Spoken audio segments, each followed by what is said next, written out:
Good morning. Welcome to week 3 of History 358. This week we're going to be focusing on the events of 1917, this great momentous year in Russian history, indeed in world history. And we're going to be focusing particularly on the two great revolutions that gripped Russia in 1917. And I stress revolutions in plural because, of course, there are two. First, the February Revolution that brings down the Tsar. The February Revolution is a largely spontaneous, bottom-up, and grassroots revolution, one of the biggest of its kind in world history. The February Revolution brings to an end 300 plus years of Romanov rule in Russia, and it creates a power vacuum that we'll see is filled by, or attempted to be filled by, the so-called provisional government, a loose, baggy, barely organized coalition of moderate liberals, very moderate socialists, who attempt to hold on to the reins of power and set Russia on a new course. They will fail, as we'll see, for reasons that we'll consider here in a moment. They fail, and the provisional government itself is toppled in a second revolution that year, the October Revolution, an armed insurrection of radicalized soldiers and sailors loyal to the Bolshevik Party, who bring down the provisional government and bring Lenin's Bolsheviks to power in Russia. So in the course of less than a year, from February to October, Russia undergoes these dramatic, explosive political changes. At the beginning of the year, Russia is an autocracy ruled by the Tsar, God's anointed agent on earth. From February to October, Russia is ruled by this coalition government of liberals and moderates who are trying to set Russia on a new Western-style political and economic course. They fail, and in October, Lenin and the Bolsheviks come to power, set on creating the world's first socialist state, the first state in world history to be organized along the kinds of political and socioeconomic principles that have been laid out by Marx and Engels back in the 19th century. So as Marx said, the philosophers have merely talked about history, described history. The point is to change history. Lenin and the Bolsheviks will seek to do that when they come to power in October. So an incredibly rapid, in a grand historical sense, an incredibly rapid series of historical transformations take place in Russia over the course of 1917, and we'll focus on those in our lecture here this week. I'll present a kind of chronological overview and an interpretive schema to make sense of 1917, but as we do, don't get bogged down in the details. Think of the big picture and the overarching questions that will kind of guide our reading and discussion this week. And the overarching questions that will guide our lecture and reading and discussion this week are these. First, how did a revolutionary situation develop in Russia in 1917? How do we explain the fall of the autocracy? And I want to consider the role of the First World War here. The war truly serves as a catalyst for revolutionary potential and revolutionary activity in 1917. Without the war, it's unlikely that there would have been one, let alone two, revolutions in Russia. Secondly, I want to think about why the autocracy fell and why the provisional government that took its place fell as well. Why did the provisional government fall? How did the provisional government fail? Why was it unable to build a kind of big and long-lasting coalition of popular support? And the final question I want us to consider is, how did Lenin and the Bolsheviks manage to come to power in October of 1917? As we've seen, the Bolsheviks were just one of a dozen or more small, underground, illegal political parties officially outlawed by the Tsarist government. In 1907, Bolsheviks and Mensheviks combined accounted for a mere 150,000 men and women in a country with a population greater than 130 million. So how did this small party, this minority of a minority of a minority, manage to seize power in 1917? And having seized power, how did they manage to hold on to it? And that's a question that will inform our lecture and discussion in week 4, next week.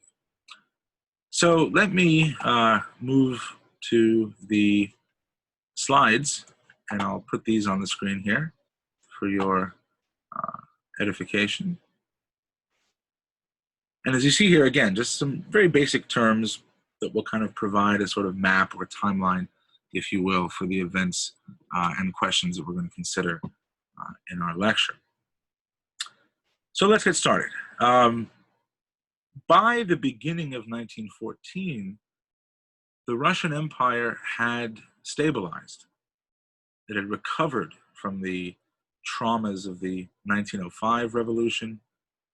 Using oppressive police power, the Russian regime had managed to suppress the most outspoken, the most radical revolutionaries, troublemakers.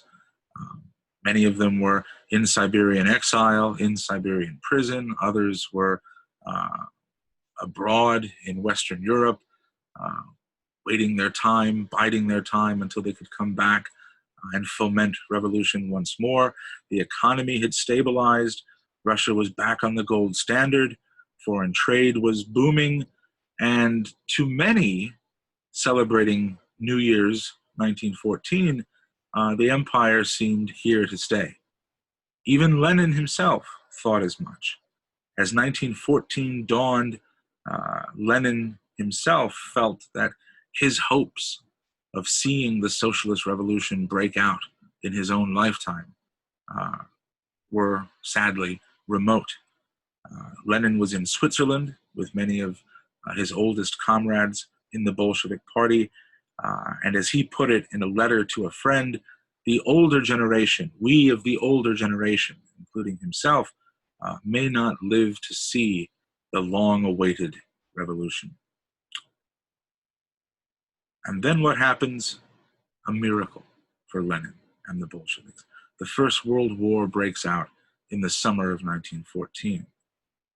The Austrian Archduke, the heir to the throne, Franz Ferdinand, and his wife Sophie are assassinated in the Bosnian city of Sarajevo on June 28, 1914. And over the next 5-6 weeks, you have a European diplomatic and military crisis as the great powers of Europe slide into war. As this American cartoon suggests, Austria banging on Serbia, Russia prepared to strike Austria, Germany prepared to strike Russia, France and England rushing behind. So the dominoes fall, as it were, and the First World War begins. Russia is allied with France and Britain, Germany and Austria on the other side. The war goes very, very badly for Russia, almost from the very start. At the Battle of Tannenberg at the end of August 1914, the Russians are defeated by a German army that they themselves outnumber. The Russians suffer tremendous casualties at Tannenberg. 78,000 Russian soldiers are killed or wounded. 92,000, including the ones you see in this photograph, are taken prisoners. The entire Russian Second Army is destroyed, and the commanding general, Samsonov, commits suicide following this crushing defeat.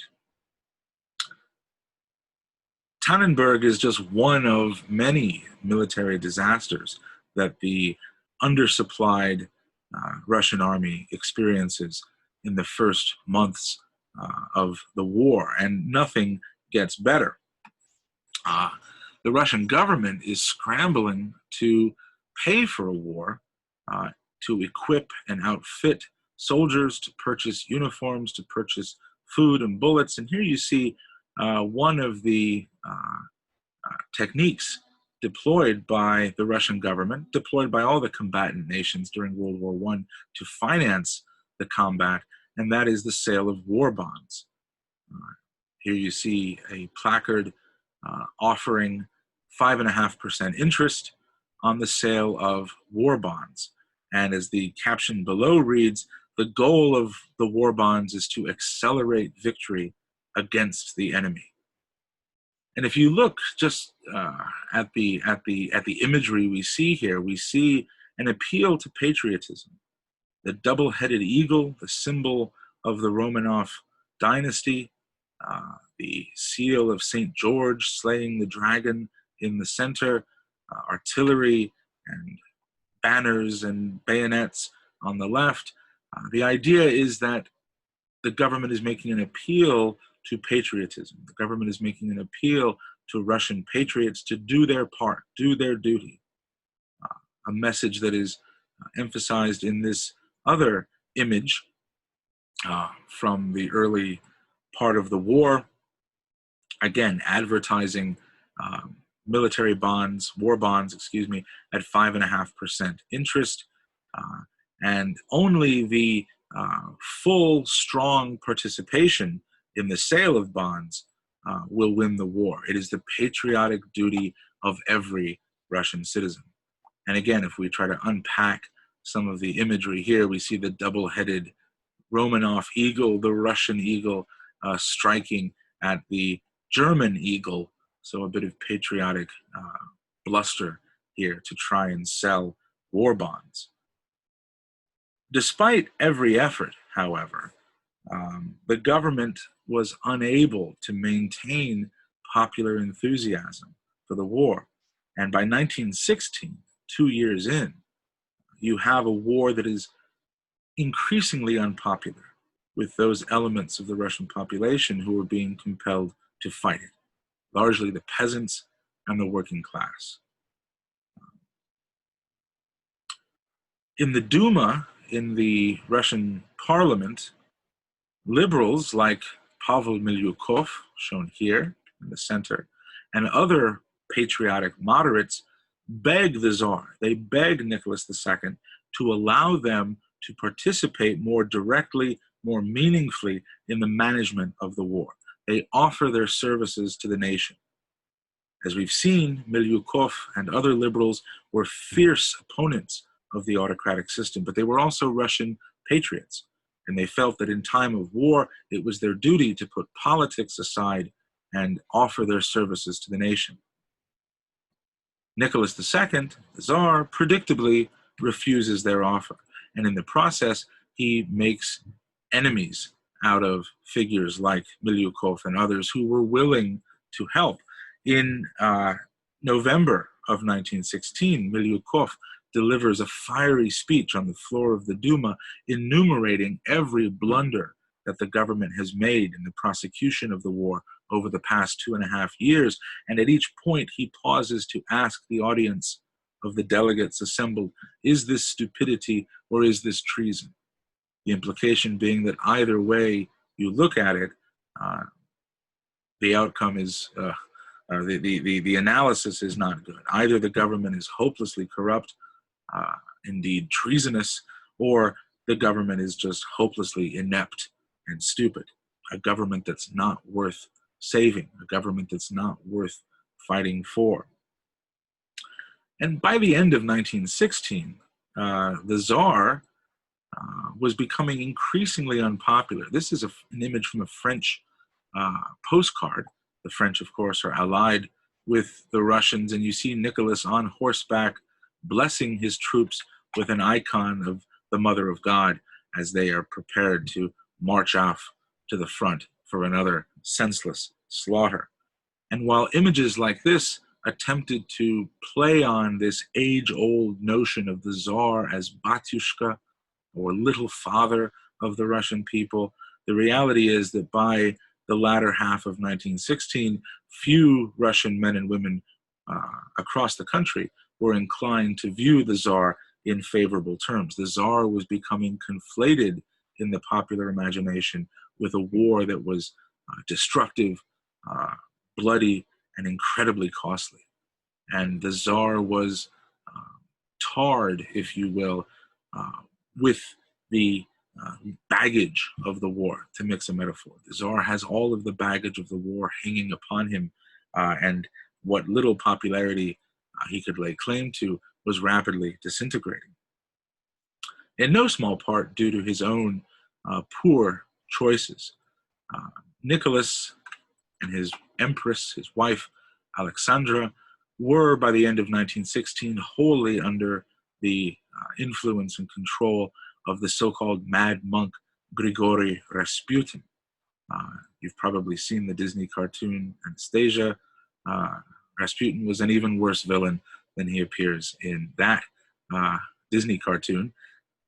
And Rasputin became a kind of lightning rod, and critics of the Tsar, critics of the autocracy by 1916 are directing their anger, their ire, their resentment against this ill-bred, poorly mannered, coarse Siberian peasant who has managed to worm his way into the great good graces of the royal family. Rasputin is making decisions. Rasputin is telling the emperor which generals to sack, which generals to promote, which ministers in the government ought to be fired, which ministers in the government ought to replace them. And of course, his own enemies are kicked out, his own favorites and creatures are promoted.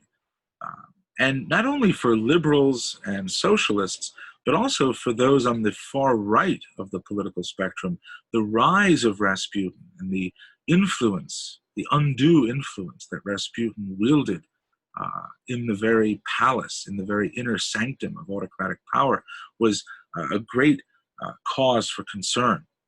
And this is a popular cartoon from 1916 showing Nicholas and Alexandra, the royal family, dwarfed by Rasputin, who is seated front and center. And you see caricatures of some of Rasputin's favorite generals and ministers, as well as a courtier, a chambermaid of the Empress Alexandra, who is piously kneeling before Rasputin as if he is some sort of holy man. The Empress Alexandra is holding a card showing the Emperor of Germany, Wilhelm II. Alexandra herself was Danish-born but had a lot of German blood, and the fact that the Russian emperor was married, as emperors before him had been married, to a German empress in time of war, this was seen as yet another anti-patriotic strike against an incompetent, hapless regime. Another image from the time, again, makes clear that Rasputin is really running the show, and that Nicholas and Alexandra are merely his puppets. You see Rasputin looming over the imperial couple, and the title in old Russian script says that this is the Russian ruling family. Well, if this is the Russian ruling family, then who is the Tsar? Rasputin has usurped that role. He has unlawfully taken power. Here, a very scurrilous cartoon from the time showing Rasputin embracing the Empress with his hand on her breast. The caption reads, "Autocracy." If this is autocracy, then this is a system not worth saving. By the end of 1916, a conspiracy against Rasputin is formed. A group of conservatives, a few liberals, and some high-ranking noblemen manage, finally, with great difficulty, to assassinate Rasputin. It's a shocking blow for the emperor and the empress, Nicholas and Alexandra, but it's a testament, I think, to just how compromised the integrity of the ruling house had become by the end of 1916. So enthusiasm for the war has all but faded. The war has become, by the end of 1916, an absolute disaster. The Russians are being forced back on all fronts by the Germans, even by the Austrians. The cost of the war is simply staggering. Let me give you a few statistics that illustrate the point that I want to make. By the end of 1916, the imperial government was spending 46.3 million rubles per day on the war. That is an increase of 400% since the beginning of the war. Total government expenditures were 6 times higher than total revenues. So to say that the Russian government is running a deficit would be an understatement. The Russian government is running a massive deficit, and it's selling as many war bonds as possible, even though the Minister of Finance acknowledges that even if we win this war, there's no way we can actually pay back the face value, let alone interest on these war bonds. The sale of war bonds is accounting for about 30% of the government's war budget. The rest is being financed by loans from Russia's allies and by international banking concerns, as well as new exorbitant taxes that are being levied on the Russian population, both direct taxes on income and property, as well as indirect taxes on the sale of various goods and commodities. Part of Russia's economic problems in the war stem to a very poor decision that Nicholas made at the very beginning of the war, namely to prohibit the sale of alcohol. Ever since the time of Peter the Great, at the turn of the 18th century, the sale of spirits, the sale of booze, had been a Russian government monopoly. And the Russian government had derived annually an enormous amount of money from the sale of vodka, from the sale of wine, from the sale of other alcohol and spirits. Nicholas, always pious, always moralistic, decided that if Russia were to prevail against its foreign enemy, the Russian soldier and the Russian citizen needed to be sober, clear-headed, unblurred by alcohol. And so Nicholas imposed prohibition in the Russian Empire at the beginning of the war for reasons that made sense to Nicholas in a pious and moralistic sense. But as with many of Nicholas's decisions, this was a policy that had not been thought out carefully. The unintended consequence of prohibition was that a quarter or more of Russian revenue was wiped off the books immediately. And it did nothing to actually stop the consumption of alcohol. Russian peasants merely withheld grain and brewed their own blinding moonshine, smuggled into the cities and smuggled to the armies on the front lines. So economically, the war is a complete disaster, an absolute disaster. In terms of human cost, the war is taking an enormous toll on the population. When all is said and done, Russian casualties in the war amount to 690,000 soldiers killed in action, another 970,000 who die from their war wounds, 155,000 who die from disease, and 5 million Russian soldiers taken prisoner, mostly by the Germans, some by the Austrians. So all in all, about 5% of the Russian male population aged 15 to 49 dies during the First World War. And those of you who've studied the First World War know the enormity of British and French losses, how an entire generation is wiped out. That percentage, 5% of Russia's fighting age population that perishes in the war, is on par with the enormous losses suffered by the British and French.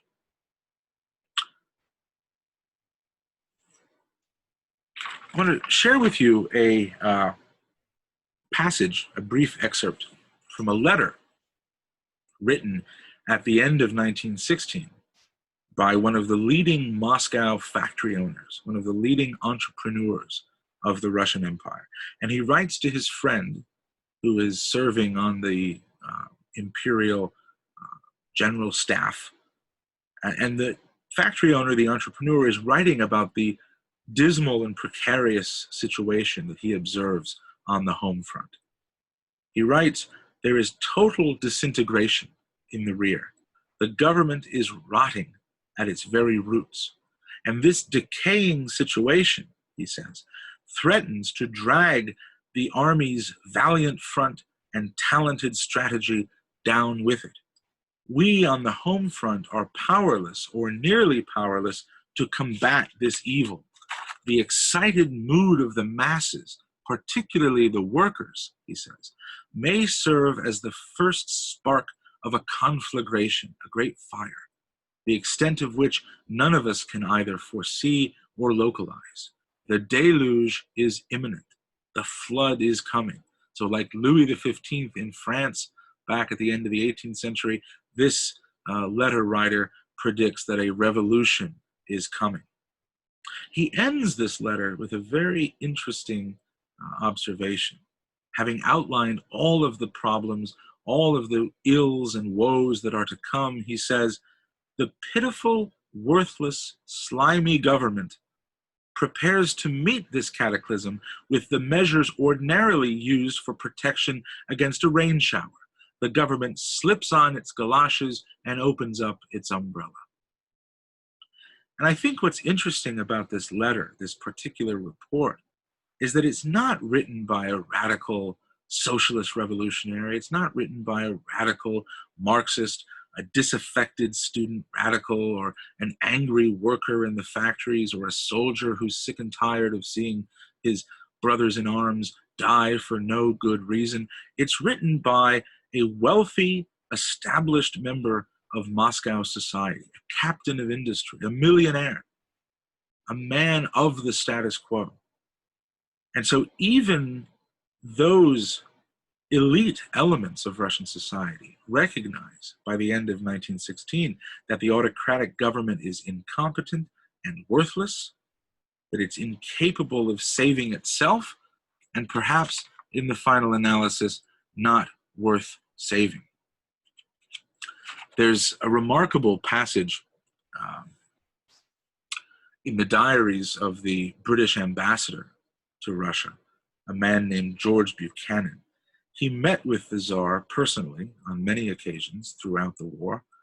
And at one point, Buchanan, in a very diplomatic style, takes the emperor aside and says, "You know, it appears that your majesty has lost the confidence of his people. Your majesty would do well to try and regain that confidence." And Buchanan notes in his diaries that the emperor bristled at the ambassador's remarks. He says, "My subjects owe allegiance to me. Do you mean to suggest that I must pander to my people?" Nicholas, as an autocrat to his very core, cannot make sense of that idea. And Buchanan, the ambassador, writes back to London and he says, basically, it's over. The Tsar doesn't get it. This government cannot stand. And Britain and her allies ought to be prepared for a revolution to break out in Russia any day.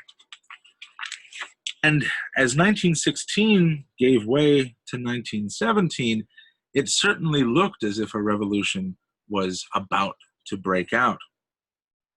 The Moscow police chief reports to the Minister of the Interior that it is difficult to say what measures might be taken to rekindle the patriotism of the people. How do we get back to that spirit of enthusiasm that we had when war was declared in the summer of 1914? The police chief says, I don't think we can get back there.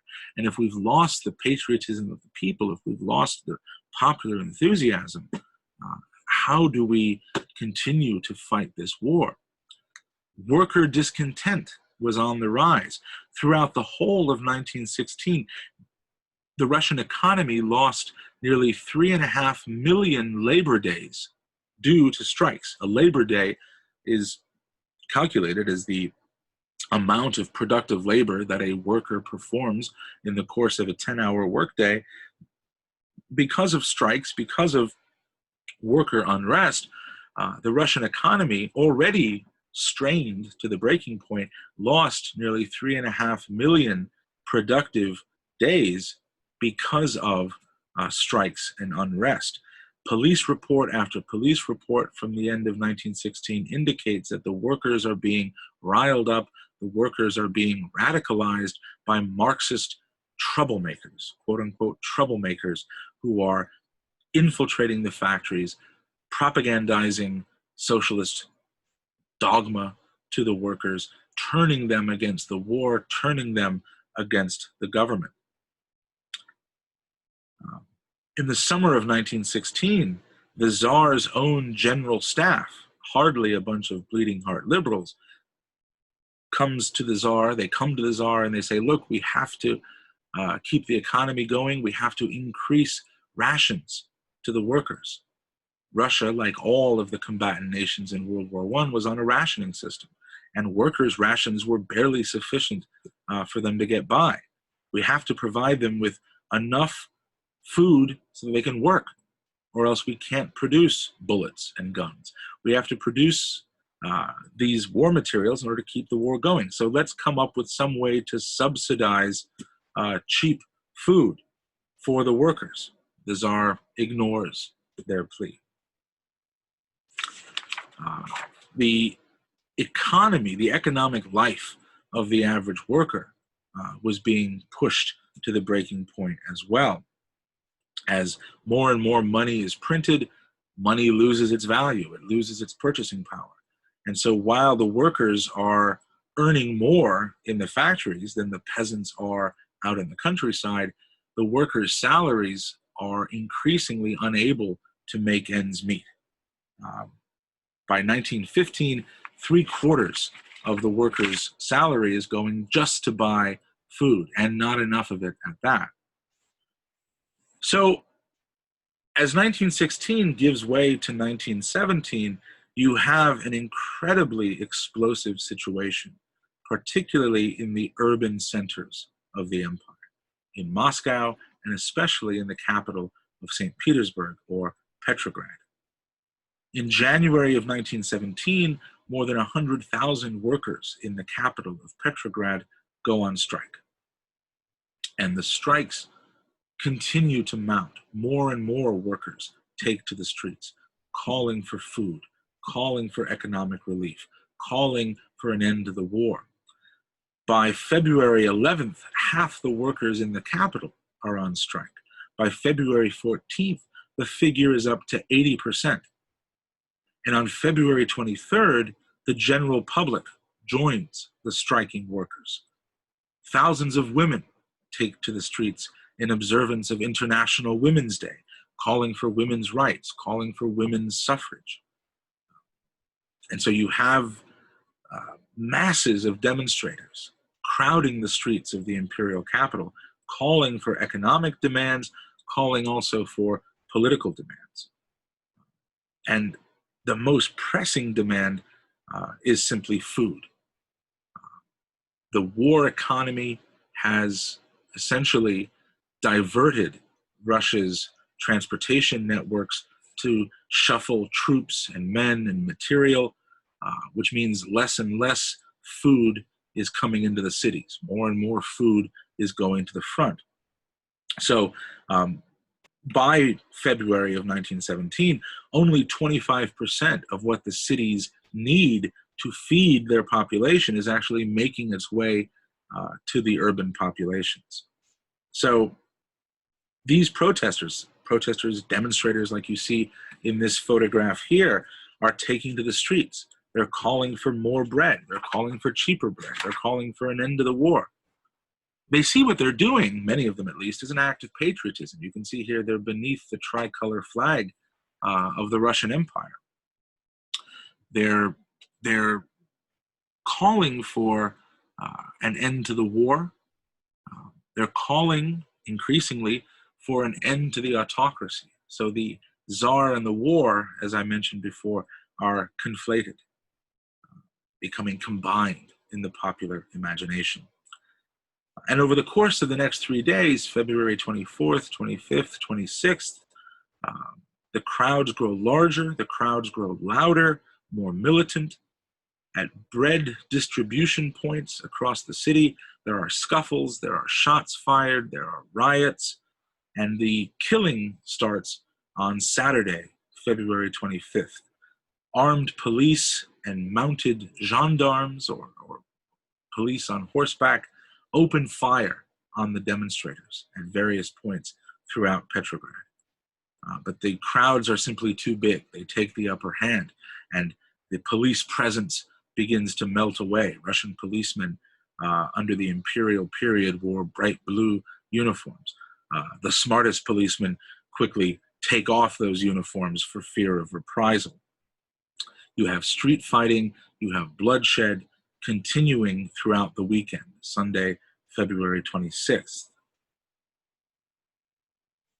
The protesters are calling for the Tsar to come out, speak to the people, and solve these pressing problems, grant their demands.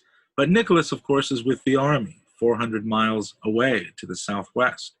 Nicholas had made himself commander-in-chief in the summer of 1916 and single-handedly managed to make an already bad situation even worse through his mere presence at the front. When the emperor is informed that there are demonstrations in the capital, that there are protests in the capital, he is outraged. He says that this disorder on the home front amounts to treason. This is a treacherous, treasonous stab in the back, while the faithful sons of the Russian fatherland are giving their all on the front to win this war. We have troublemakers back home who are doing their best to subvert and undermine our patriotic efforts. And so Nicholas gives orders to the commanding officer of the Petrograd garrison to call out his troops and to put an end to the demonstrations immediately by force of arms. This again proves a fatal mistake. The soldiers who are garrisoned in the capital, in Petrograd, are among the most elite divisions in the Russian army, but by this point, they are little better than raw recruits directly taken from the villages. They're just peasant boys, and they are in complete sympathy with the demonstrators. They're not going to fire into crowds of women. And on the morning of February 27th, when the soldiers are ordered by their officers to fire on the crowd, they refuse. They mutiny. The Petrograd garrison leads the people to the city armory, unlocks the armory, and starts distributing weapons to the crowds. And eyewitnesses recall the soldiers handing out rifles, shouting, "Comrades, come and get your guns." Nicholas, meanwhile, at this very time, according to his diaries, is drinking tea at headquarters and playing dominoes with his generals. So in the capital, you have scenes like this. Here you have a photograph from February 1917. Angry mobs, protesters, now armed by sympathetic soldiers. The demonstrations become more forceful and more vocal. The crowds are demanding not just bread, not just relief from the pressures of the wartime economy. They're calling for an end to the autocracy. They're calling for Nicholas himself to step down. These soldiers have mutinied and announced their support for what is now a revolution. They've commandeered an armored car and stenciled on its side the word for freedom in Russian, Svoboda, with a big exclamation point. We stand for freedom. And they've dated here 28 February. So now we have a revolution on our hands. What began as public unrest, public disorder, has blossomed into full-fledged revolution. And as in all revolutions, public symbols of the old regime become targets of revolutionary fervor. Some interesting photographs here. This is a photograph of the Ministry of Justice, which for many Russians was a hated symbol of Tsarist oppression, Tsarist cruelty. This was the headquarters of the Ministry of Police. And just like the Bastille in Paris in the summer of 1789 had become this hated, visible symbol of tyranny right in the heart of the city, so too was the Ministry of Justice, regarded by the revolutionaries of February as a symbol of oppression. And so it is torched by the crowds. Here you see the building on fire. In this photograph, imperial insignia, double-headed eagles, have been torn down from public buildings, torn down from public places in city streets, and thrown by the demonstrators into the frozen waters of the Fontanka Canal in the heart of Petrograd. In this photograph, you see crowds had stormed the headquarters of the Petrograd police on the Catherine Canal in Petrograd and dragged out the archives into the building's courtyard and set them ablaze, destroying thousands of police files, thousands of dossiers that the government had on radicals and suspected revolutionaries. So this was a way of kind of defying the government system of surveillance, the government system of public oppression. Policemen in the streets, representatives of the hated order, are shot at, lynched. The homes of the wealthy, the homes of the bourgeoisie in the capital were invaded by crowds of demonstrators, resentful of the wealth and luxury that they held. And here you see a photograph of one of the Petrograd mansions that's been torn to pieces by angry crowds, ransacked furniture, torn up, safes looted, valuables hauled away. So a useful reminder that the February Revolution, and this is what we're dealing with here, the February Revolution, is not just about political demands for freedom. It's not just about political demands for liberty and representation. It's also fueled by economic resentment, a resentment that is born out of the very real economic inequality that existed in imperial society. Eyewitnesses describe the capital in February 1917 as akin to the atmosphere of Paris in the summer of 1789. And like Louis XVI, the French monarch before him, the Emperor Nicholas recognizes that his position is untenable. He has lost control of his capital. He attempts to return to the capital by rail to reunite with his wife and family, but the railroad lines have been taken over, commandeered by striking workers, and the Tsar's train is unable to pass, this sort of symbolic moment where the people have risen up to stop the movement, restrict the mobility of the Tsar himself. Nicholas returns by train to headquarters, where his generals and most trusted advisors sit down with him and tell him that for the good of the nation, for the good of Russia, for the good of your family, you must abdicate, you must step down. He agrees, reluctantly, after a great deal of debate and persuasion. He agrees that his young son, Alexei, is too little, too frail to take over in his place. He hands power over to his brother, Michael, who quickly signs over power the following day, having been persuaded that however attractive it may be to be Tsar, it's probably the most dangerous job in Russia right now. And so with Nicholas's abdication and with the refusal of Michael, his brother, to take the throne, the Romanov dynasty falls in its 304th year of rule over the Russian Empire. Nicholas and his family are placed under house arrest for their safety. So the February Revolution, celebrated in this painting, this Russian painting, was in many ways, as I said before, a leaderless revolution, maybe as close to a spontaneous bottom-up revolution as there's ever been. The Bolsheviks would later claim once they were in power after October, the Bolsheviks would later claim that they were behind the scenes, calling the shots, organizing the people, leading the revolution forward at every stage. You'll see that in the 1938 Bolshevik account of the February Revolution that I've asked you to read on Moodle this week.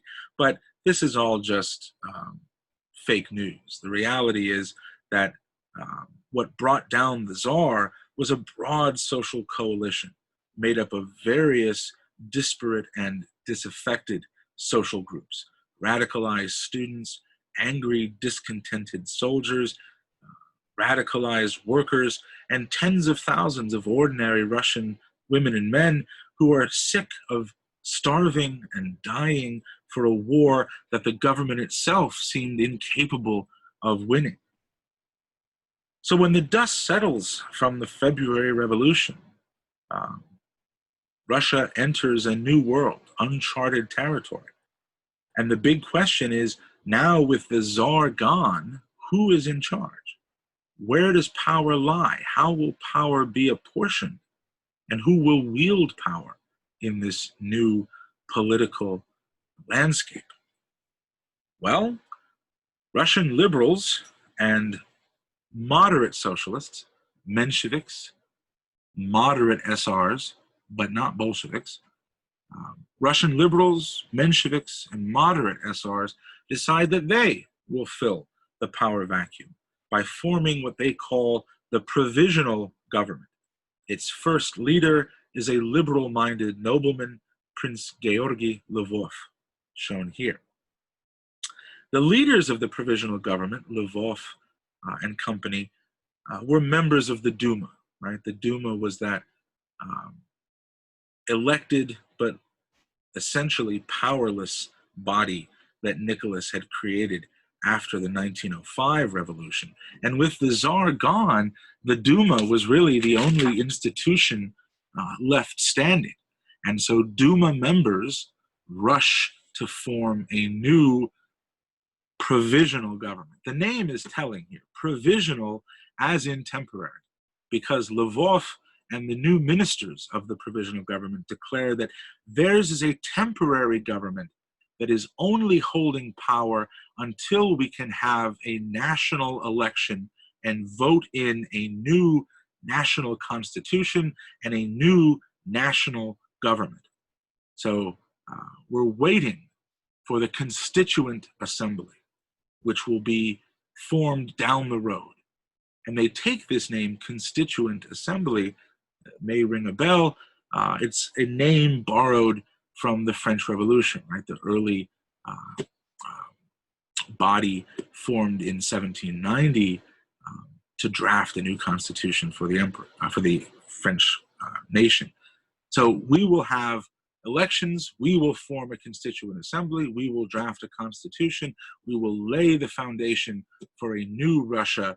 But until we can have elections, until we get to that point, the provisional government is in charge, Lvov declares. And that is a phrase that fails to inspire much, if any, confidence among broad elements of the Russian population. Peasants, workers, radical socialists have no love for the provisional government. They see that the provisional government represents its own economic interests, its own class interests, and it does not speak to the masses. It does not represent or serve the interests of the peasants, the workers, the soldiers, and sailors. The peasants, as we've seen over the past few weeks, want one thing that's on their minds. They want land, right? They want to confiscate land from the landowners and hold it, seize it for themselves. Over the course of the spring and summer of 1917, Lvov and the provisional government are inundated by thousands of petitions drawn up by peasant assemblies across Russia, begging the provisional government to take action. Confiscate land and give us land, right? The Tsar is gone, a new order is upon us, and now we can finally have relief from the land hunger that has starved us for so long. And to each of these petitions, the provisional government responds in the same way. Just be patient, just wait. We can't do anything until we have elections in the fall. We can't do anything until a constituent assembly is formed to set the course for the nation's future. So just be patient. We understand you're upset, but just wait. And that lack of an answer, or at least the lack of an answer satisfying to the angry peasants, means that peasant support for the provisional government evaporates completely over the summer of 1917. That's a problem in a country that has a majority peasant population. Workers, too, as I mentioned, have no love for the provisional government. By this point, most of the skilled industrial workforce in Moscow and Petrograd, the capital, have been won over to the teachings of Marx. They've been radicalized by Menshevik and especially Bolshevik orators. And they want to talk about the Marxist question of the means of production. The workers want to take control of the factories. The workers want to share in the decision-making process. The workers want to share in the profits produced by the factories. And they petition the provisional government to take on the question of industrial reform, workplace reform. And again, the provisional government says, wait. So the workers, who had little faith in the provisional government to begin with, have even less as the spring and summer of 1917 wear on. They see the provisional government, with some justification, as a government made up of capitalists and factory owners, a government that serves its own economic interests, not a government that represents us as workers and serves our economic and political needs. And so worker support, again, evaporates. But what really cripples the provisional government, what ruins its reputation completely in the eyes of peasants, workers, soldiers, sailors, and socialists alike, was the decision to continue fighting the war. Now, at this point, we might ask, why would the provisional government want to continue fighting such a disastrous, destructive, futile war? Well, men like Lvov, men like the liberal Pavel Milyukov, were not only motivated by their political visions, they were motivated by profound, deep-seated feelings of Russian patriotism. And they felt it was their patriotic duty as good Russians to win this war. We must push the Germans out of Russian territory. We must win back the territories that have been lost to the German armies. We must retake Russian land. Incidentally, this determination on the part of the provisional government to push the Germans out of Russian territory and reestablish Russian control over the western borderlands of the empire meant that ethnic minorities in those western borderlands, ethnic Poles, ethnic Ukrainians, ethnic Belarusians, Jews as well, all those who had been oppressed to one degree or another under the imperial regime and who now saw 1917 as their chance to break away and create the national independent communities that they had long dreamed of, they, the ethnic minorities, lose faith in the provisional government too. So yet another constituency that the provisional government is unable to win over.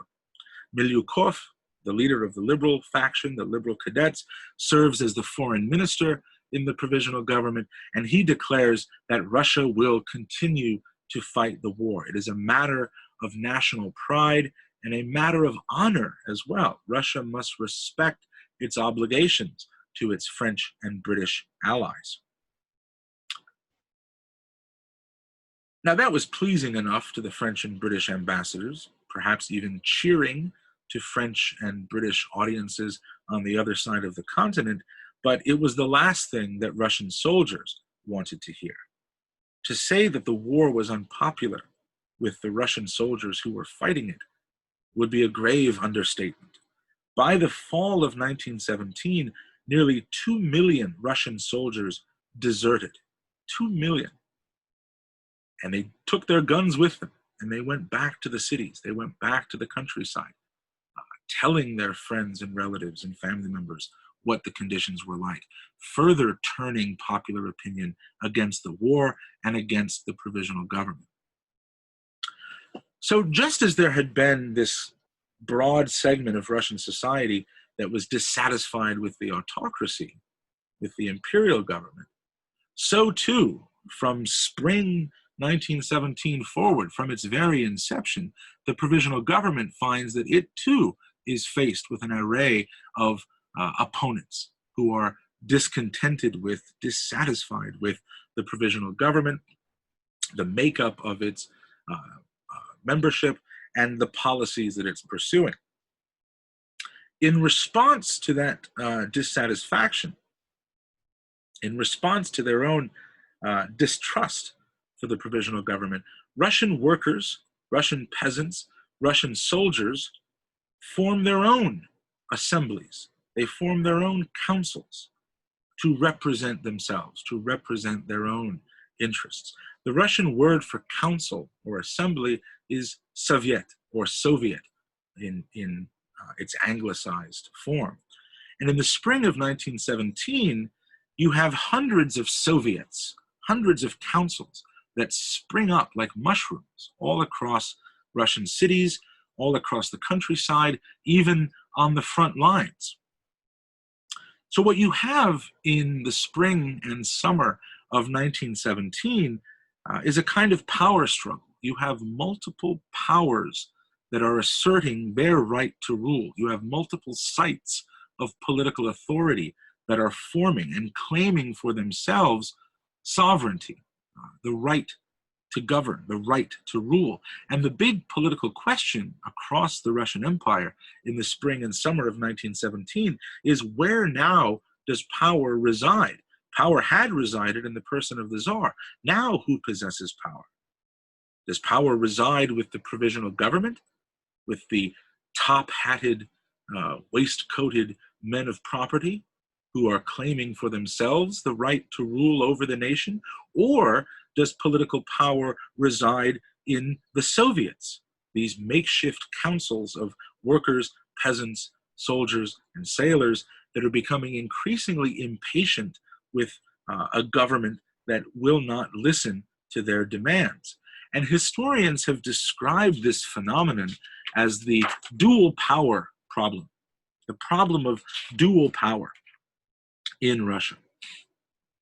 The question is, where does power, or in Russian vlast, where does vlast reside? Does it reside with the provisional government supported by urban liberals, professionals, and moderates, or does real power reside in the hands of the councils, the Soviets, these assemblies, democratic assemblies of workers, peasants, soldiers, and sailors? You have a very explosive situation. A very interesting account of the events of 1917 can be found in the autobiography of Edward Dunay, who wrote, I think in the 1920s, a book called Notes of a Red Guard. He later served in the Red Guard, the Bolshevik militia. He served in the Red Army during the Civil War. And he wrote about his experience during the revolution and after. When the revolution broke out, he was a 17-year-old boy working in a Moscow factory. And of all the political parties that are on the ground, of all the political parties that are agitating and propagandizing and trying to win over converts, he gravitated towards the Bolsheviks. And describing the problem of dual power, this is what Dunay has to say in his autobiography. The power of the provisional government was only formal. It existed only on paper. To get anything done, you had to go through the Soviets. To get building permits, to get supplies to the factory, to get workers paid, you had to go through the Soviets. So this problem of dual power, this battle for authority, in reality, the power and authority of the provisional government extended not far beyond the city limits of Moscow and Petrograd. Out in the countryside, on the front lines, and in the urban districts, the working class districts of the cities, the Soviets hold power and authority and command the loyalty of the peasants, workers, soldiers, and sailors. So you have an incredibly explosive situation in the spring of 1917. And into this explosive situation enters Lenin. On April 16th, 1917, Lenin arrives in the capital of Petrograd, returning to Russia after more than a decade of exile in Switzerland. Now, there's a war going on. How on earth does Lenin make it back to Russia by train? It was the German army and the German government that provided Lenin and a dozen or so of his closest comrades with a secret sealed train that would give them safe passage back to Russia. The German general staff hoped that Lenin would be a sort of troublemaker, a sort of gadfly that would harass the provisional government and weaken morale on the home front. So this was getting Lenin back into Russia was a German ploy to try and knock Russia out of the war. Winston Churchill, the later British Prime Minister, a fanatical anti-communist, famously described Lenin's return to Russia aboard the sealed train as a plague bacillus that had been injected into Russia by the Germans. Lenin's political opponents would accuse him of taking money from the German enemy to finance and safeguard his trip back to Russia. Even some of Lenin's own comrades were doubtful that we ought to do this. This looks bad. And Lenin said, again, and this gives us some sense of his idea of the flexibility of tactics, of the idea of realpolitik at play. Lenin says, look, if our enemies are going to finance our return so that we can foment the socialist revolution, if they're that stupid, then we'll take the money. Because guess what? Once we've had the socialist revolution in Russia, Germany itself will be the next domino to fall. Lenin thought it was ironically funny to take German money to serve the interests of global revolution. So shortly after 11 p.m., on the night of April 16th, Lenin's train arrives at the Finland station in Petrograd. If you go to the Finland station today, you can see the train, the locomotive of the train, still preserved, still on display. And as you see in this later, much romanticized painting of Lenin kind of perched precariously on the shoulders of his supporters, you see that crowds have shown up with red banners. They bring him flowers. They welcome him back. According to one story, Lenin steps off the train, sees a delegation of Petrograd Bolsheviks waiting to greet him, and instead of embracing them, instead of shaking their hand, Lenin slaps a copy of Pravda, the Bolshevik newspaper, into their chests and says, "What is this garbage you're printing? Talk of supporting the provisional government, seeking reconciliation with the Mensheviks? We're not going to do either." Lenin makes it very, very clear that he has returned to Russia to unite a Bolshevik party that is coming apart at the seams. He is trying to restore order and decisiveness to the party.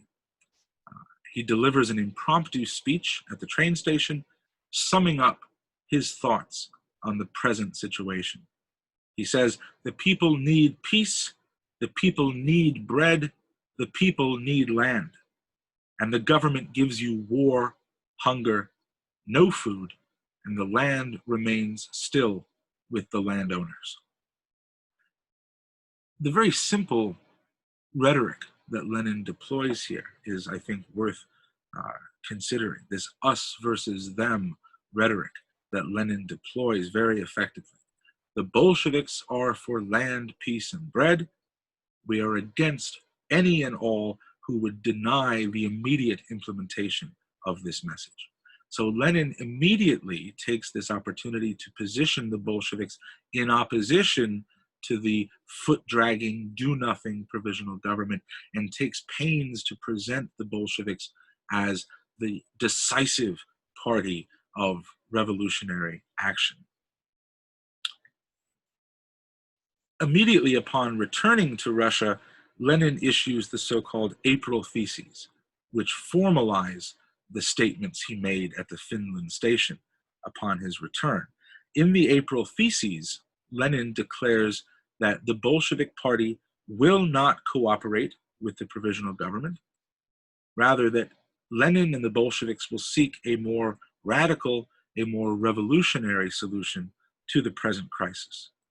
And so while the provisional government is blathering on about an honorable victory in the war against Germany, Lenin offers a catchy, pithy slogan designed to appeal to the workers, soldiers, and sailors: land, peace, and bread. And that tripartite slogan becomes kind of the Bolshevik mantra in 1917. Land means just that, taking land from the rich landowners, giving it to the land-hungry peasant masses. Peace means an immediate end to the war, an immediate ceasefire. And bread means food for the hungry masses and worker control over the means of production. A lot of scholarly attention in recent years has focused on the role of political language in 1917 and the use of political language, the deployment of political language by figures like Lenin and others.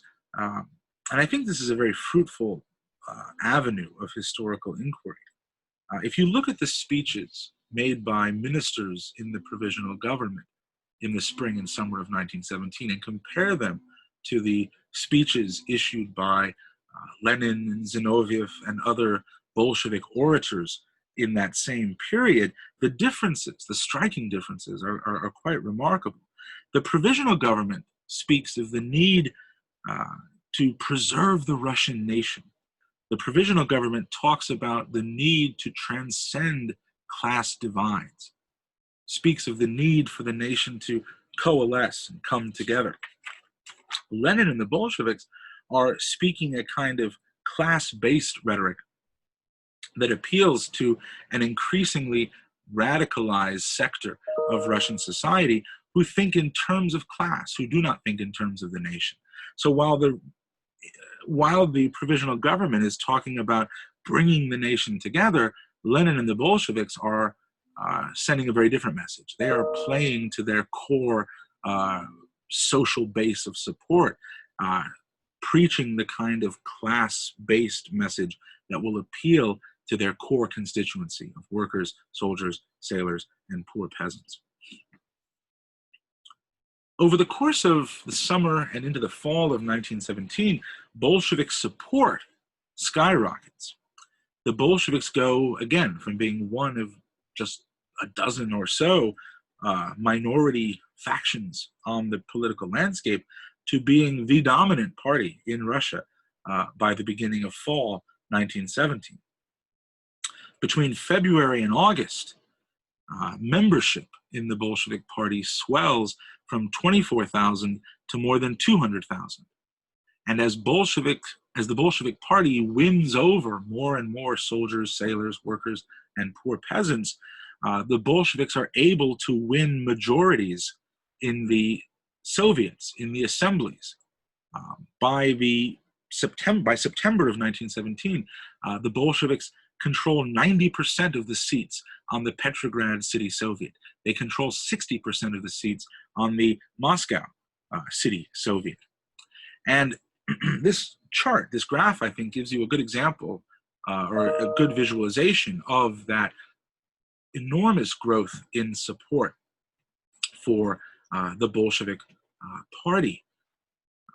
In June of 1917, all of the socialist parties in Russia decide to hold a Congress of Soviets, bringing together Soviets from all across the cities, the countryside, from the front lines. And at the first All-Russian Congress of Soviets in June of 1917, you see, not surprisingly, that the SRs, the agrarian socialists, the peasant socialists, held 38% of the seats, 38% of the delegates at the first All-Russian Congress of Soviets were SRs. Mensheviks made up 33%. The Bolsheviks, a distant third, at 14%, and all others combined at 15%. If we jump forward from June to October, the situation has dramatically taken on new form. The Bolsheviks have gone from 14% to 56%. The SRs have held fairly steady, although dropping from 38 to 30%. The Mensheviks have fallen off the map altogether, and all other parties combine for 14%. So a radical shift, a radical surge in popular support for the Bolsheviks. And again, part of that boost that the Bolsheviks enjoy over the summer of 1917 is attributable to the audacity of Lenin and his party. While liberals drag their feet, while moderate socialists say, we've just made the transition from feudalism to capitalism, 50 to 100 years from now, we'll make the transition from capitalism to socialism. Nobody wants to hear that, or at least the radicalized elements in Russia don't want to hear that socialism is still 100 years away. We've had the February Revolution, and now we want a socialist revolution. Lenin and the Bolsheviks are saying the same thing. They're appealing to their audience. They're saying that February was not enough. We didn't bring down the Tsar just to bring in a government of capitalists in top hats. The work is only halfway done. Now we have to bring down the provisional government and usher in a socialist revolution.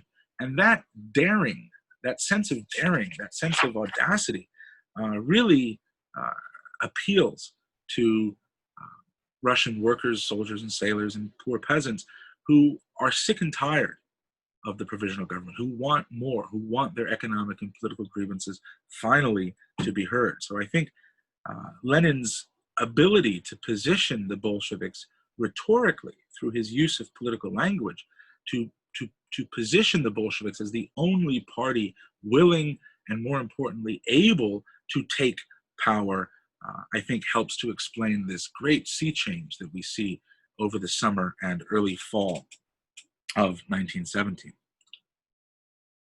Through the summer of 17, the provisional government is falling apart at the seams. There are constant ministerial reshufflings. Ministers resign, ministers are sacked. Prince Lvov is out, Milyukov resigns, and by July of 1917, the new leader of the provisional government is a moderate socialist, an SR socialist named Alexander Kerensky. He becomes the head and public face of the provisional government. And with the provisional government's authority evaporating, moderates and liberals place their final hopes on the shoulders of Kerensky, that Kerensky is the man who can keep the government standing. Kerensky had called for a massive surge offensive on the front line, which initially was successful, but ultimately a failure. And Kerensky would make blunder after blunder in the months that followed. One of Kerensky's great blunders was that he managed to alienate his own general staff. In September of 1917, General Lavr Kornilov decides that he's had just about enough of revolutionary unrest and just about enough of the provisional government's dithering, dilly-dallying, do-nothingness. And so Kornilov, commander-in-chief of the Russian army, decides that he is going to march to the capital of St. Petersburg, or Petrograd, with a handful of divisions and reestablish authority. He's going to topple the provisional government. He's going to stamp out the Bolsheviks and other socialist troublemakers and reassert law and order. We can't win the war, Kornilov says, if we've got all of this disruption, disorder, subversion, and treachery on the home front. Now, Kornilov was a brave soldier. One of his admirers described him as a man with the heart of a lion, but the brains of a sheep. And Kornilov was not able, or perhaps clever enough, to realize in full his plans. So while Kornilov and his armies marched on the capital, the provisional government tried to rally the city to defend the revolution, but no one's listening. The Bolsheviks, by contrast, go to the factories, they go to the troops, and they say that the revolution is under assault. A military strongman, a military dictator is coming to kill the revolution, to do to our revolution in Russia what Napoleon did to the French Revolution at the end of the 18th century. And we must resist, we must fight back. And the Bolsheviks create a fighting force. They create a militia of so-called Red Guards. Red, of course, the color of Bolshevism, the color of socialism, the color that the Bolsheviks have adopted as their own banner. They rally the workers, they arm the workers, they rally soldiers and sailors to their side, prepared to defend the capital, prepared to defend the revolution against the arch-reactionary tyrant Kornilov. And it's a great propaganda victory for the Bolsheviks. And it takes the last wind out of the sails of the provisional government. The provisional government cannot even defend itself.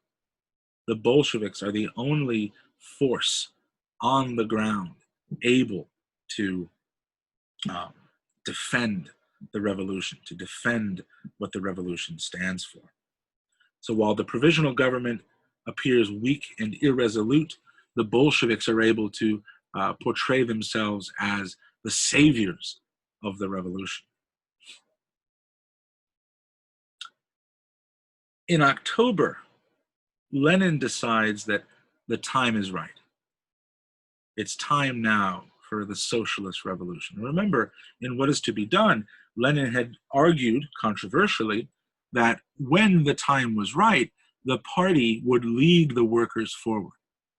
Now, in his headquarters at the Smolny Institute in Petrograd, a former finishing school for noble girls taken over by the Bolsheviks, made into the party headquarters, Lenin decides that the time is right.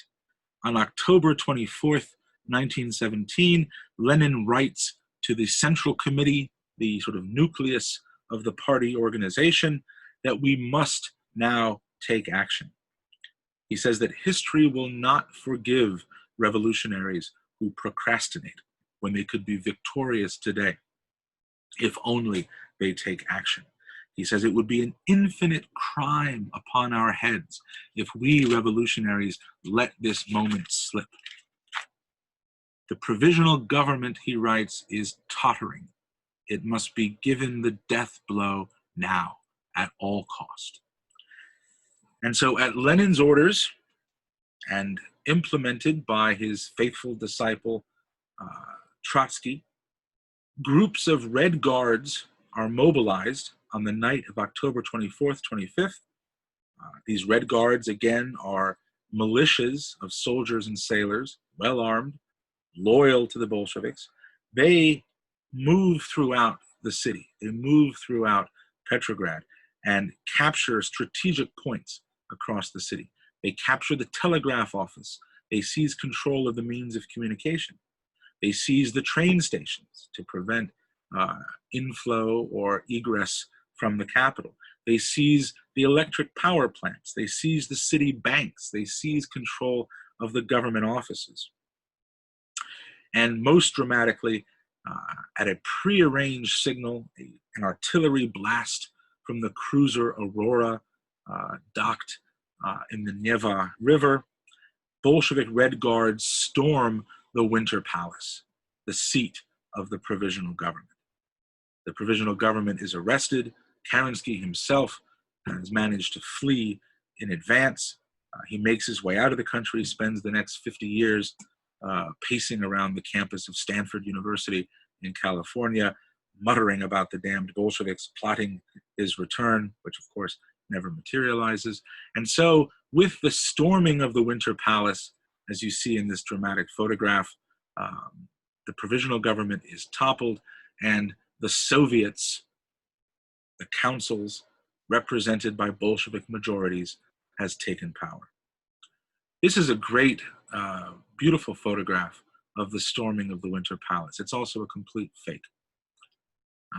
Not a fake designed to mislead, but it's not a photograph of 1917. It is a photograph of people storming the Winter Palace, but it's a photograph taken in the 1920s as part of the annual commemorations of the October Revolution.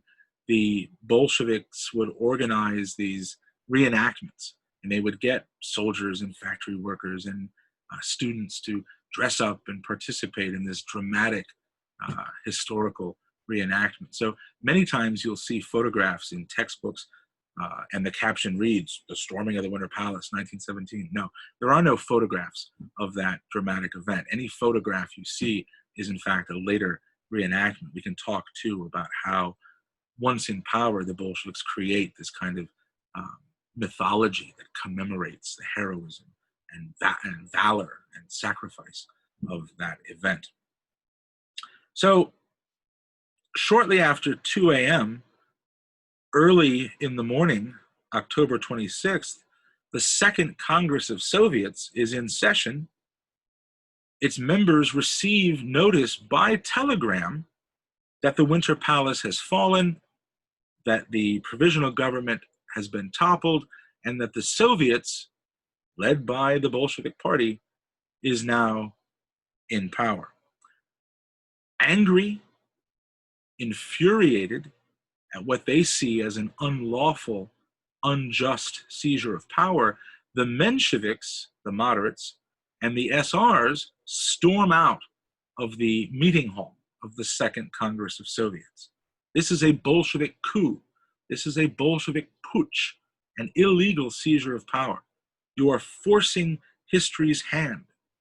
And famously, Yuliy Martov, who's in the hall, the leader of the Mensheviks, shouts at Lenin and Trotsky and the Bolsheviks. And he says, "This is un-Marxist. This is reckless adventurism. How dare you force the hand of history?" And Martov says, "One day you will understand the crime in which you are taking part." Trotsky, Lenin's right-hand man, leaps up from his seat and taunts the Mensheviks as they glumly file out of the meeting hall. He says, "Yes," Trotsky says, "yes, go ahead and leave, you miserable bankrupts. Your role in history is played out. Go now where you belong, into the dustbin of history." And that's become sort of a famous phrase, the dustbin of history, coined by Trotsky, who was very good with a turn of phrase. With the Mensheviks gone, with the SRs gone, the Bolsheviks now control the Congress of Soviets. And Lenin, with an overwhelming majority, announces that we are forming a worker and peasant government. The Second Congress of Soviets votes enthusiastically to support that measure. And that gives Lenin and the Bolsheviks the legal fiction necessary to legitimate and justify what is essentially, by all accounts, an unlawful armed seizure of power.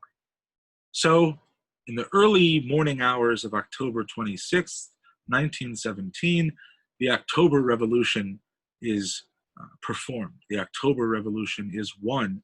The provisional government has fallen, and the Bolsheviks have seized power. In our last moments here, I want to think just a little bit about how it was that the Bolsheviks, of all parties, were able to come to power. This is a painting from the 1920s by Boris Kustodiev called "The Bolshevik." And it shows this human mass taking to the streets, massed behind and around the body of this larger than life, gigantic Bolshevik waving a red flag. And for the artist Kustodiev, the representation here was that the Bolsheviks were the embodiment of the masses. And that's true to a certain extent, although next week we'll talk about just how much support the Bolsheviks really had when they came to power. But later, Lenin was asked by a journalist, how was it that you and your ragtag band of misfits were able to seize power? And Lenin said, it's very simple. He said, in October, power was lying there in the streets, and all we did was just pick it up. But how do we explain the Bolshevik victory in 1917? The readings that I've asked you to look at this week give you some sense of the historiographical stakes involved. And that historiography, that is to say, the body of historical analysis and explanation that scholars and analysts have put forward, is a very contentious one. Historians in the Soviet Union, in Soviet Russia, writing after October, explained that, the Bolshevik victory in October is simply the inevitable historical culmination of the laws of progression that Marx had laid out in the 19th century. Anti-Bolshevik scholars writing in the West, particularly during the heated years of the Cold War, did not see the Bolshevik victory as inevitable. They did not see the Bolsheviks as riding to power on this massive tidal wave of popular support. Rather, anti-Bolshevik historians writing in the West said, look, the Bolsheviks essentially led an armed insurrection. They led a coup d'etat. They forced themselves into power. And so I mention this as a useful reminder that political conditions, present political conditions, inform how the past is seen. And in the context of the Cold War, explanations of 1917 were filtered on either side through the lens of geopolitical rivalry. So when you read that very brief CIA fact sheet on the events of the revolutionary year 1917, bear in mind that's a document produced in the 60s at the height of the Cold War that interprets the origins of the Soviet Union through this ideologically driven lens. So we don't get very far, I think, in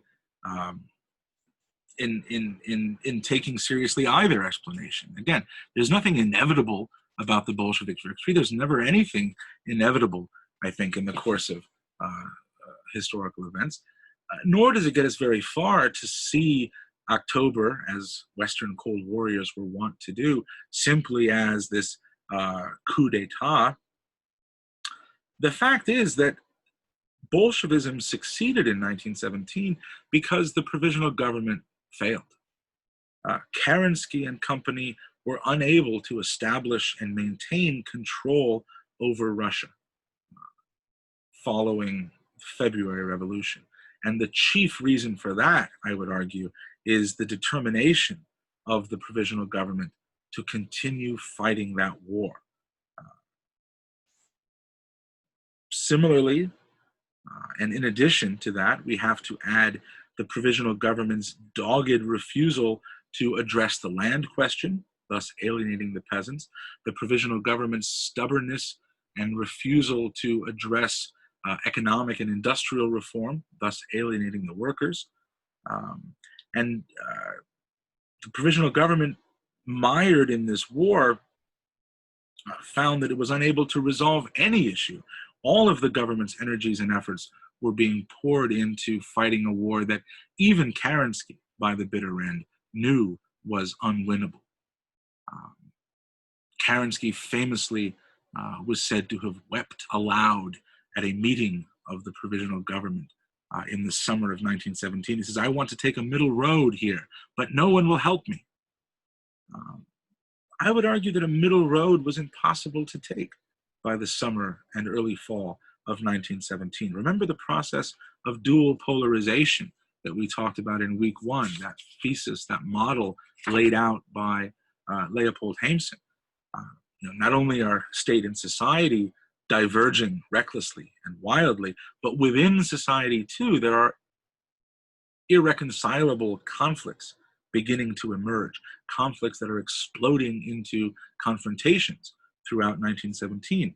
Tension between the propertied class and the radicalized elements at the bottom of the social pyramid are becoming ever sharper. And the provisional government, try as it might, is unable to reach a workable compromise with the working class, the soldiers, the sailors, and peasants, because these social groups, as we've seen, have convinced themselves that their own interests are at irreconcilable odds with the interests and goals and policies of the provisional government.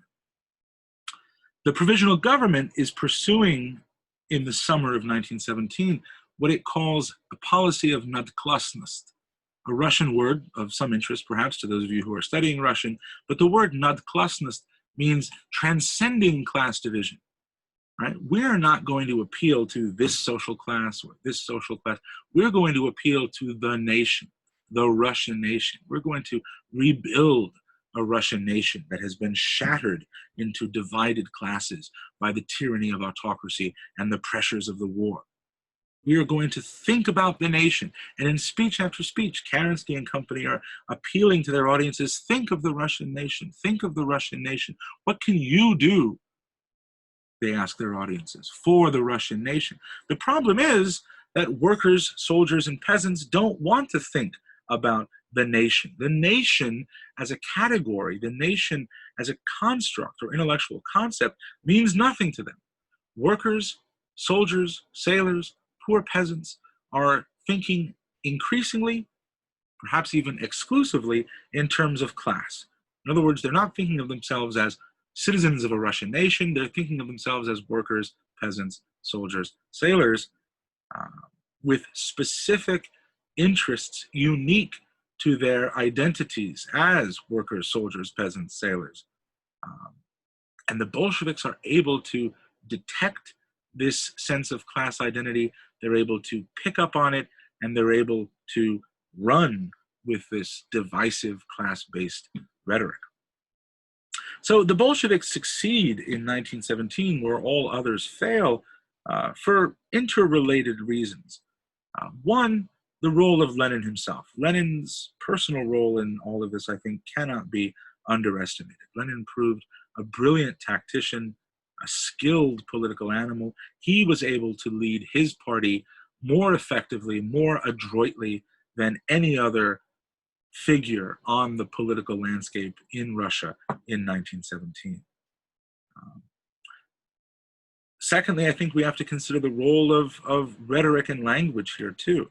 Every time Lenin speaks in 1917, every time Trotsky, Zinoviev, or other Bolshevik orators take to the factory floor, speak to assemblies of workers and soldiers and sailors, they hammer home with clarity and precision their essential talking points. We are opposed to the provisional government and all that it stands for, and we, Bolsheviks, stand for an immediate end to the war, land for the peasants, and food for the hungry masses. Land, peace, bread. The Bolshevik party structure here, I think, also plays a role. The Bolsheviks are more tightly knit, more organizationally cohesive than the other parties. Contrast them, for instance, with the SRs, who are a mess all over the place. Chernov couldn't even hope to keep that party in line. But Lenin is able to maneuver the party to make zigs and zags as necessary, to change one tactic and adopt another. And that plays an enormous role, that flexibility. Keeping in mind the ultimate goal, socialist revolution, but deploying whatever tactics are best suited for the moment in pursuit of that ultimate goal. And lastly, I think the Bolsheviks are able to recruit support from those disaffected, radicalized, discontented, pissed off elements of Russian society. The Bolsheviks, more than any other party, are super skilled at manipulating popular sentiment, but also listening to what the people want. The Bolsheviks can take complicated concepts, 57 volumes of Marx, and boil it down, distill it down into bullet points, talking points that their orators can take with them when they go out to speak to soldiers on the front lines, workers in the factories. And they can do that in a way that the Mensheviks, for instance, or the liberals simply cannot. The Mensheviks are sitting there with their 57-point plan of how we're going to go from capitalism to socialism over the next 150 years. And their audiences are falling asleep. In fact, there's a great scene in Eisenstein's film October, made in 1927 to commemorate the 10-year anniversary of the October Revolution. Eisenstein shows a scene from the first All-Russian Congress of Soviets in June of 17, where the Menshevik orators are going on and on and on, and he intercuts that with scenes of peasant and soldier delegates slumped in their seats with their eyes closed, snoring. They can't listen to all of this hot air. They can't listen to all of this blather.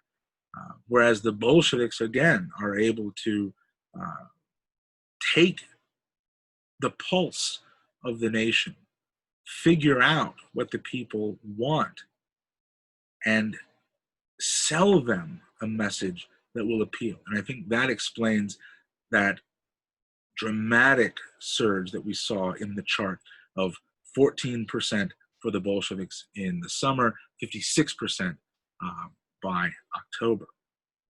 Edouard Dunay, the young factory worker whom I mentioned earlier, author of Notes of a Red Guard, put it very simply: the Bolsheviks spoke in a way that was more comprehensible than the Mensheviks or any other political party.